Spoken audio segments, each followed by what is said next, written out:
कराची के माहीगीरों के हो गए वारे नियारे, रातों रात करोड़पति बन गए। जी हाँ, ये मुहावरा तो आपने सुना ही होगा कि जब अल्लाह देता है तो छप्पड़ फाड़ कर देता है।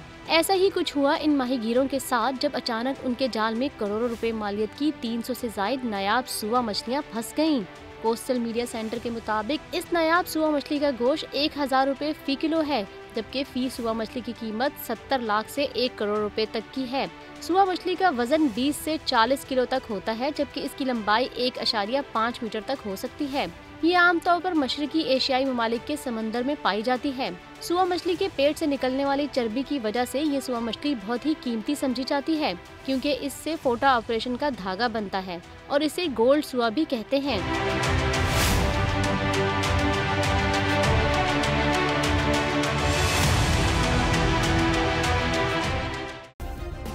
सब्सक्राइब करें और बेल दबाएं ताकि कोई खबर रह न जाए।